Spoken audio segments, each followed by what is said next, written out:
வாங்க சார். வணக்கம் சார். எல்லாருக்கும் வணக்கம். நாயகம், அருமை நாயகம்.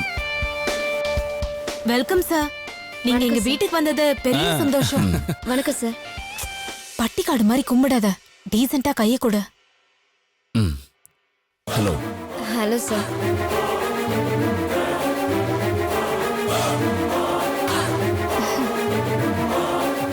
சார், நான் உங்க ஹஸ்பண்ட் மகேஷ். இருக்கட்டும்பா, உட்காரு. நீங்களும் உட்காருங்க. பரவாயில்ல சார், உங்க முன்னாடி உட்கார அளவுக்கு இன்னும் தகுதி வரல சார் எனக்கு.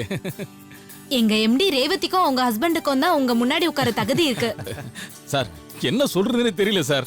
சிட்டில எல்லாரும் உங்ககிட்ட ஒரு வார்த்தை பேச மாட்டோமான்னு ஏங்கிக்கிட்டு இருக்காங்க சார். ஆனா நீங்க என்னடானா இப்படி எங்களை நேர்ல தேடி வந்து ஒரு பெரிய சர்ப்ரைஸே கொடுத்துட்டீங்க சார். நீங்க இங்க வந்தது ரேவதி செஞ்ச புண்ணியம் சார். ரொம்ப தான் புகழாத அத்தா. சரி விடுங்க, நான் வந்த விஷயத்த ஸ்ட்ரைட்டாவே சொல்லிடுறேன். எனக்கு உங்க ஃபைனான்ஸ் கம்பெனில இருந்து 5 கோடி ரூபா வேணும். 2 பைசா இன்ட்ரெஸ்ட் தரேன். 2 மாசத்துல அசல திருப்பி கொடுத்துறேன். என்ன சொல்றீங்க ரேவதி?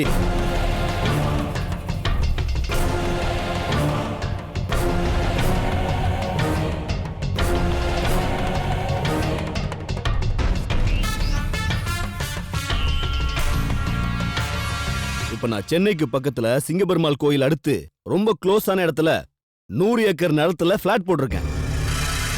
அடுத்து விளம்பரம் கொடுத்து சேல்ஸ் பண்ணிடுவேன். அதுக்கு ரொட்டேஷன் பண்ணத்தான் பணம் கேட்கிறேன். எப்படி கொடுக்குறீங்களா? இல்ல சார், 5 கோடி ரூபாய் அப்படின்னு ஒண்ணு என்ன சொல்றதுன்னு தெரியல. சொல்ல தெரியலையா இல்ல இல்லன்னு சொல்றீங்களா?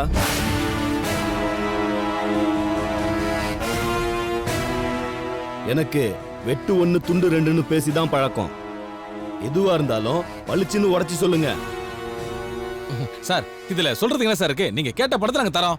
எப்போ உங்களுக்கு வேணும்னு சொல்லுங்க சார்.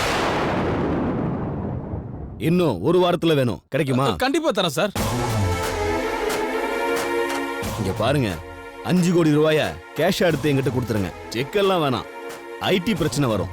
உங்களுக்கு என்ன ஃபார்மாலிட்டிஸோ அதை கிளீனா பண்ணி கொடுத்துறேன். அப்ப நான் வரட்டுங்களா? எல்லாருக்கும் வணக்கம். வணக்கம் சார். சார் வாங்க சார். கணேசா சார், மேலையும் கிளியும் ஏன் அலையிற? வந்தவங்களை கவனிப்பா. நான் போய்க்கிறேன். சார் இருக்கட்டும் சார், நீங்க வாங்க சார். வாங்க சார். கேட்க மாட்டேங்கிற.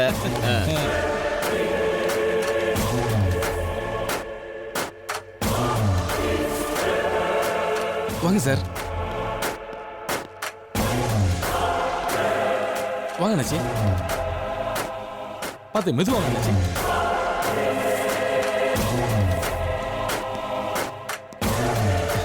வாங்க அண்ணாச்சி. அண்ணாச்சி, ரேவதிக்கு தூபம் போட்டு பணவெறிய உண்டு பண்ணிருக்கோம். அதனால நம்ம பிளான் இன்னும் 1 வாரத்துல சக்சஸ் ஆயிடும் பாருங்க. கணேசா, போட்டோல பார்த்ததை விட நேர்ல ரேவதி சூப்பரா இருக்கா கணேசா. பணத்தோட பாப்பாவையும் மறக்காம பார்சல் பண்ணிடணும். புரியுதா? என்ன சரண்யா, கணேஷ் சார் பாட்டுக்கு 5 கோடி ரூபாயை பொசுக்குன்னு கொடுக்குறேன்னு சொல்லிட்டாரு. எதுவும் விசாரிக்க வேண்டாமா? அருமநாயகம் சார் பத்தி விசாரிக்க வேண்டிய அவசியமே இல்ல. மனுஷன் சொன்னா சொன்னபடி நடந்துப்பாரு. கரெக்ட் தான், பட் 5 கோடிங்கிறது பெரிய அமௌண்ட் ஆச்சே. அவ்வளவு அமௌண்ட்டுக்கு திடீர்னு நம்ம இப்ப எங்க போறது? நாம என்ன நாளைக்கேவா கொடுக்க போறோம்? முழுசா 1 வாரம் இருக்குல்ல. இப்பவே 2 நாள்ல 2 கோடி ரூபாய் கலெக்ஷன் ஆயிருக்கு. இன்னும் 3 நாள்ல 5 கோடி நம்ம கையில கண்டிப்பா இருக்கும். அதுவும் இல்லாம அவ்வளவு பணத்தை நாம கையில வச்சுட்டு என்ன பண்ண போறோம்? பேங்க்ல டெபாசிட் பண்ணா கம்மியா தான் இன்ட்ரெஸ்ட் கிடைக்கும். அது அருமநாயகம் சாருக்கு கொடுத்தோம்னா வட்டி பணமே மாசம் 10 லட்சம் கிடைக்குமே. 2 மாசத்துல 20 லட்சம் கிடைக்கும். அது கொஞ்சம் யோசிச்சு பாருங்க. ஆமா மகேஷ், ரொம்ப பெரிய ஆளே நம்மள தேடி வந்து ஃபைனான்ஸ் கேக்குறாங்கன்னா நம்மளுக்கு நல்ல நேரம் ஆரம்பிச்சிருச்சுன்னு நினைக்கிறேன். கொடுக்கலாம் மகேஷ். அதெல்லாம் சரி ரேவதி, பட் 5 கோடி அவர் ரொக்கமா கேக்குறாரு. அதுதான் கொஞ்சம் யோசனையா இருக்கு. இதுல எந்த யோசனையும் வேண்டாங்க. நம்ம கம்பெனில போட்ட முதலீடு 20 லட்சம். அந்த 20 லட்சத்தை 2 மாசத்துல வட்டி பணமா திருப்பி எடுக்க போறோம். அதை நினைச்சு பாத்தீங்களா நீங்க? அதனாலதான் நான் அந்த 5 கோடி கொடுக்கலான்னு முடிவு பண்ணிட்டேன். சரண்யா, அருமை நாயகம் சார் கேட்ட ஃபைனான்ஸுக்கு என்னென்ன ஃபார்மாலிட்டிஸ் ரெடி பண்ணுமோ அதுல ரெடி பண்ணிக்கோ. நீங்க சொல்லிட்டீங்களா நச்சி? பணம் நம்ம கைக்கு வந்த உடனே பாப்பாவை சேஃப்டியா பார்சல் பண்றதுதான் நம்ம திட்டம். பாப்பாவை நம்ம பார்சல் பண்றது வெறும் பணத்துக்காக மட்டும் இல்ல. மக்கள் பணத்தை ரேவதி அடிச்சிட்டு போயிட்டான்னு பப்ளிக்கையும் போலீஸையும் நம்ப வைக்கணும். அதுக்கும் தான் திட்டம். கொஞ்சம் கூட மிஸ் ஆக கூடாது கணேசா. சரிங்க நச்சி. ஜாக்கிரதை. சரிங்க அண்ணாச்சி. ம்.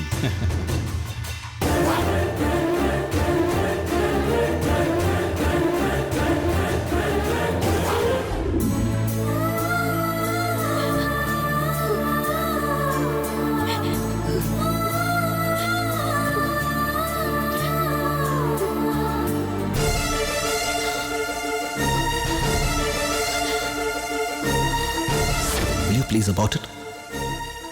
Clean up பண்ணிடு ப்ளீஸ்.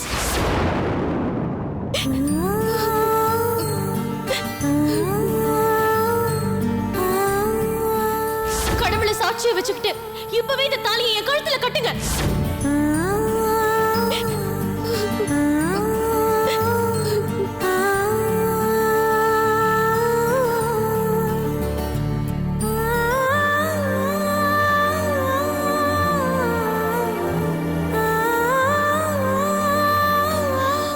விஸ்வா ஏன் இன்னும் வரல?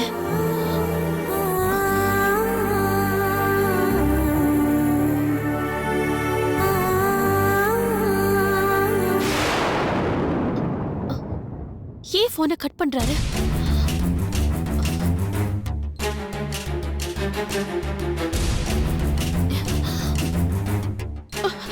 கட் ஆகுதா இல்ல கட் பண்ணி விடுறாரா?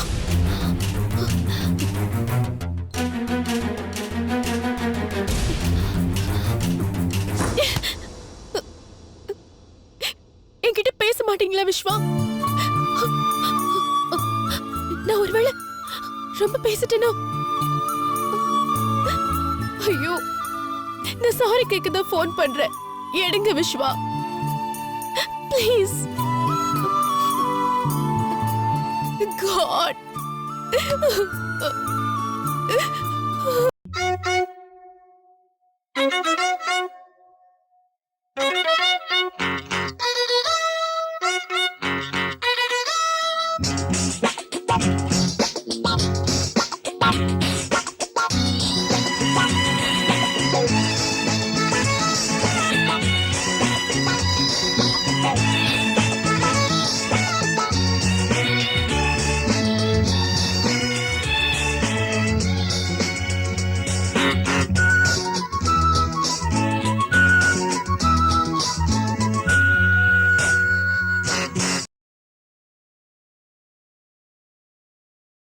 அகிலா,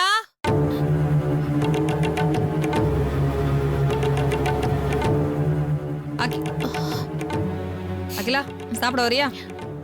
வேணாத்த, எனக்கு பசிக்கல. அப்படிலாம் சொல்லாத அகிலா. இப்ப நீ தனி மனுஷி இல்ல, உனக்குள்ள இன்னொரு உசுறு வளருது இல்ல, அதுக்காக தான் சாப்பிட சொல்றேன். வா. அத்தை, எனக்கு பசிக்கலன்னு சொல்றேன்ல. ஏன் பசிக்கல? விஸ்வா வராதனால தானே. ஸ்வீட் வாங்கிட்டு வரேன்னு போன மனுஷன் இன்னும் வரலன்னு தானே நீ சாப்பிட மாட்டேங்கிற.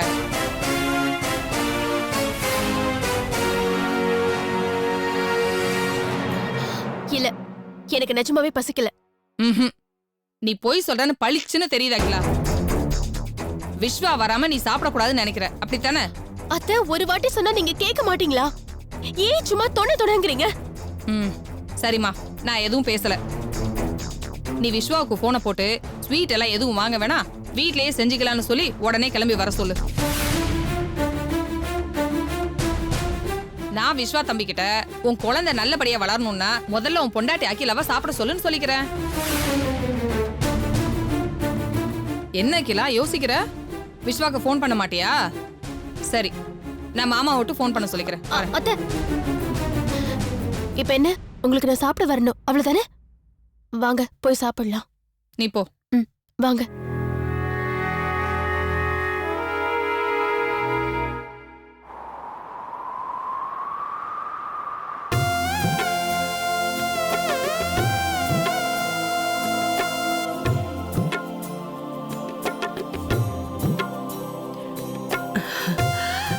ரொம்ப அழகா இருக்கு. விஸ்வாவும் நந்தினியும் வீட்டை வந்து பார்த்தாங்கன்னா பிரமிச்சு போயிடுவாங்க.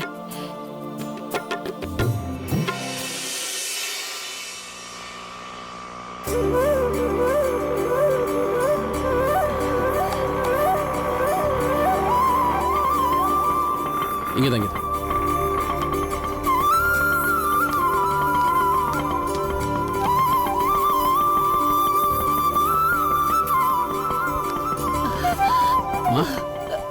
நந்தினி, விஸ்வா,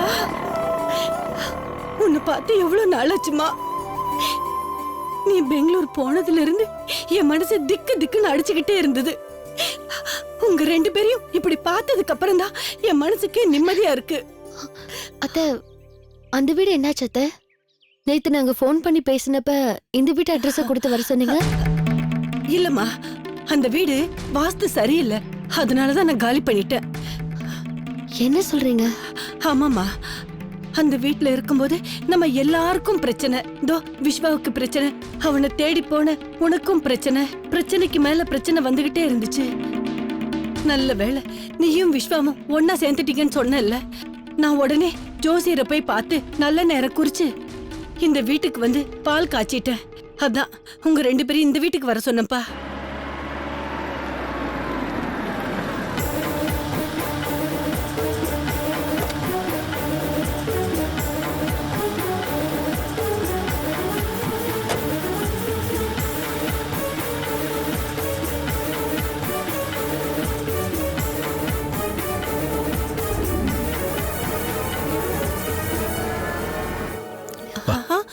இருங்க இருங்க ஒரு நிமிஷம். நானே உங்க 2 பேருக்கும் திருஷ்டி எடுத்துறேன். எதுக்குமா அதெல்லாம்? டேய் இருடா.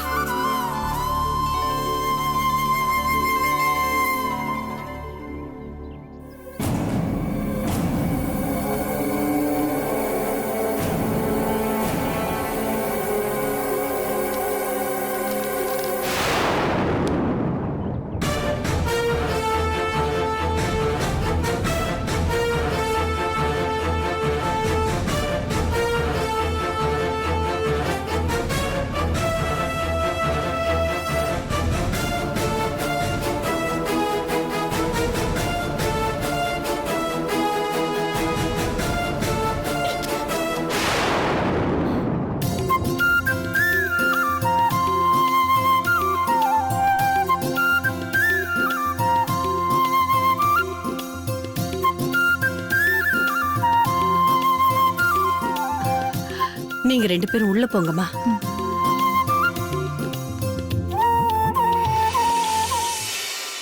விஸ்வா, விஸ்வா, நீங்க எங்க இருக்கீங்க? விஸ்வா, விஸ்வா, நீங்க எங்க இருக்கீங்க? விஸ்வா!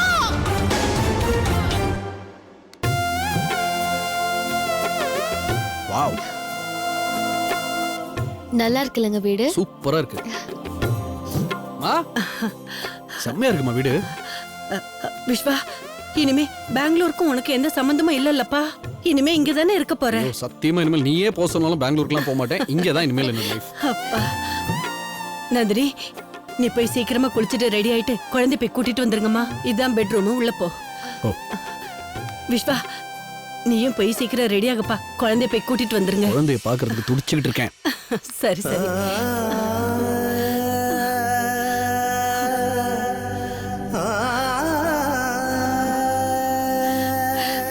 சீக்கிரம் போய் சமையல் ரெடி பண்ணணும்.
எங்க இருக்கீங்க விஸ்வா?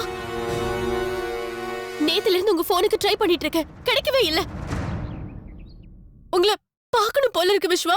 உன்னை இனிமேல் பார்க்கவே கூடாதுன்னு தான் நான் கிளம்பி வந்துட்டேன் அகிலா. அகிலா, நானும் நந்தினி இப்போ சென்னையில் இருக்கோம். இனி உன் லைஃப்ல நான் குறுக்க வரமாட்டேன் அகிலா. நான் நேரடியாக உங்ககிட்ட சொல்லியிருக்கணும், என் தப்பு தான். பட் என்னால் இது உன் கண்ணை பார்த்து சொல்கிற தைரியம் எனக்கு இல்லை. அதை அப்படியே அதை சொல்லியிருந்தாலும் நீயும் என்னை போக விட்டுருக்க மாட்டேன். அதனால தான் 2 பேருக்குமே அந்த எம்பாரஸ்மெண்ட் வேண்டான்னு சொல்லி தான் நான் கிளம்பி வந்தேன். பட் ஸ்டில் நான் பண்ணது தப்பு. I am sorry. Hope you understand. Vishwa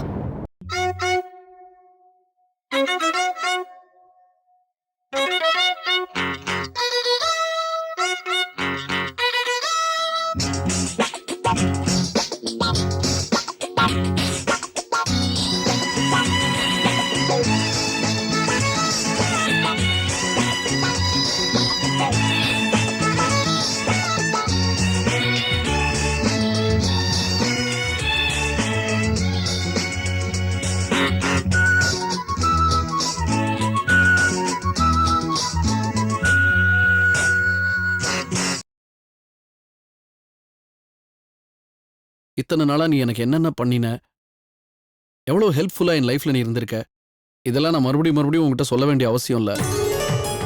உனக்கே நல்லா தெரியும். நீ ஹெல்ப் பண்ணியிருக்கலன்னா இன்னைக்கு நானும் உயிரோடு இருந்திருக்க மாட்டேன், நந்தினி உயிரோடு இருந்திருக்க மாட்டேன்.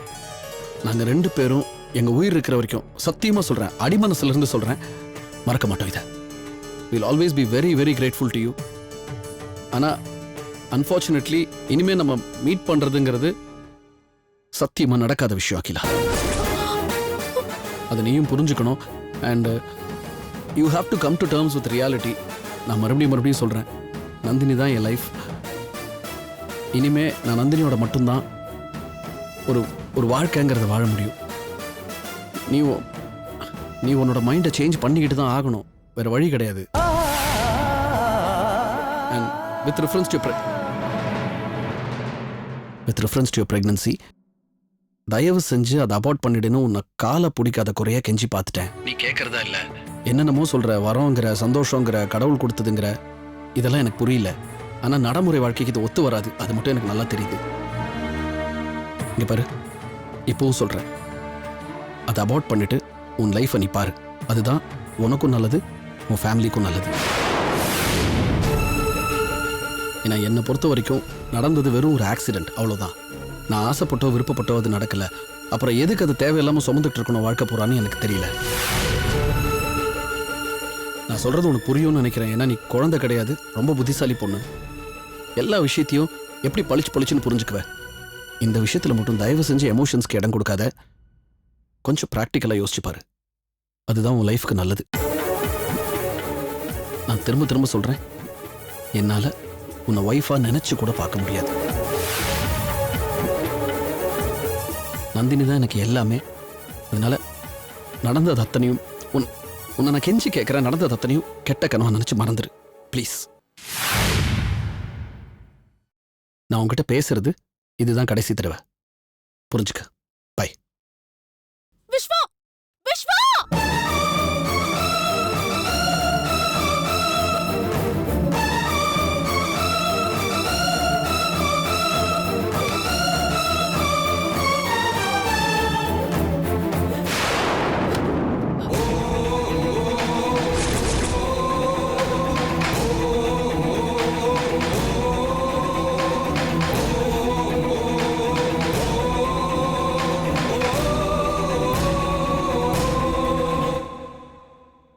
அம்மா, அப்பா.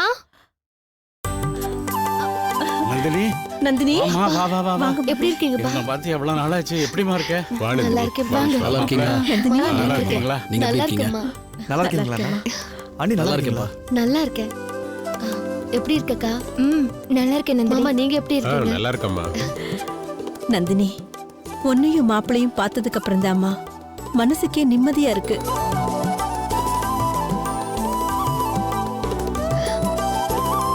மாலதி அக்கா, கண்ணம்மா. இரு நந்தினி, இதை தூக்கிட்டு வரேன். மாப்பிள்ள, நீங்க 2 பேரும் கிளம்பி வரீங்கன்னு சொன்னதும் இங்க யாருக்குமே இருப்பு கொள்ளல. எப்படா உங்க 2 பேரையும் பாப்போன்னு துடிச்சுக்கிட்டு இருந்தோம். உங்க அம்மா காலையில ஃபோன் பண்ணி நீங்க வர்றதா சொன்னதும் எப்படா உங்களை பாப்போன்னு அவரோட காத்துக்கிட்டு இருந்தோம். ரொம்ப சந்தோஷமா இருக்குமா? இந்த கண்ணம்மா.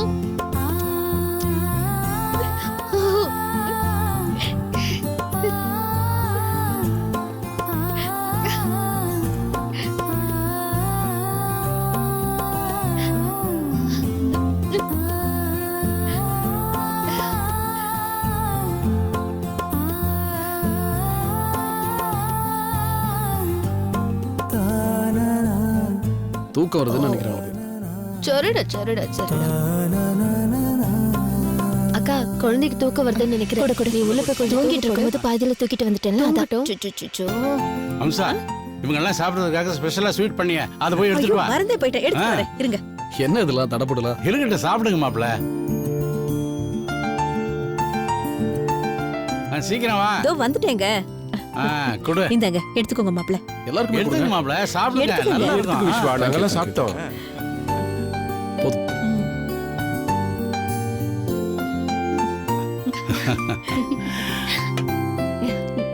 ஏய், வந்த உடனே கேட்கணும்னு நினைச்சேன். நீ என்ன ஆளே மாறி போயிட்ட கம்ப்ளீட்டா? வெயிட் போட்டிருக்கான்னு நினைக்கிறேன் ரேவதி. மாமா உங்களுக்கு ஒரு விஷயம் தெரியுமா? நான் chit funds and finance company ஆரம்பிச்சிருக்கேன். நீ ஃபைனான்ஸ் கம்பெனி ஆரம்பிச்சிருக்கேன்னு அம்மா சொன்னாங்க. ஆனா நீ இப்படி வெயிட் எல்லாம் போட்டிருக்கேன் அம்மா சொல்லவே இல்லை. ஓப்பனிங் ரொம்ப கிராண்டா பண்ணீங்களாமே, அத்தை சொன்னாங்க.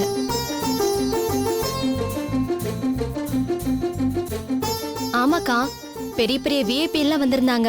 அது மட்டும் இல்லாம கோல்டு காயின் தரோன்னு அட்வர்டைஸ்மெண்ட்லாம் பண்ணோம்க்கா. முதல் நாளையே 1 கோடி ரூபாய் கலெக்ஷன் ஆயிருக்கு. Very good.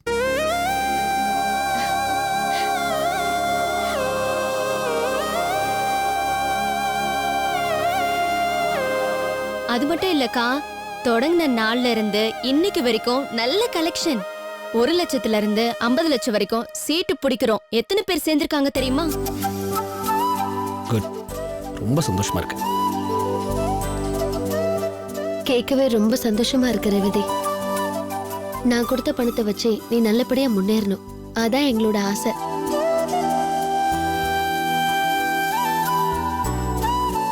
சரி சுந்தர், நீங்க எப்ப கம்பெனி ஆரம்பிக்க போறீங்க? அவங்க பாருங்க ஜமாயிச்சுக்கிட்டு இருக்காங்க. முதல்ல அவங்க ஆரம்பிச்ச கம்பெனியை புத்திசாலித்தனமா நடத்திட்டோம். அதுக்கப்புறமா பாத்துக்கலாம் விஸ்வா.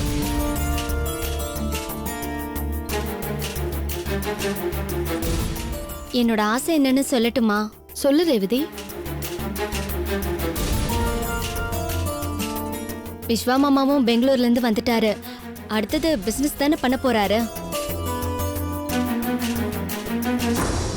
அப்படி பிசினஸ் பண்றதுக்கு பணம் வேணும்னா அதுக்கு நான் ஃபைனான்ஸ் பண்றதுக்கு ரெடியா இருக்கேன்க்கா. வாங்கிக்கிறீங்களா? பாரா, நமக்கே ஃபைனான்ஸ் கொடுக்குறேன்றா. பரவாயில்ல, வளர்ந்துருக்கா. பாருங்க.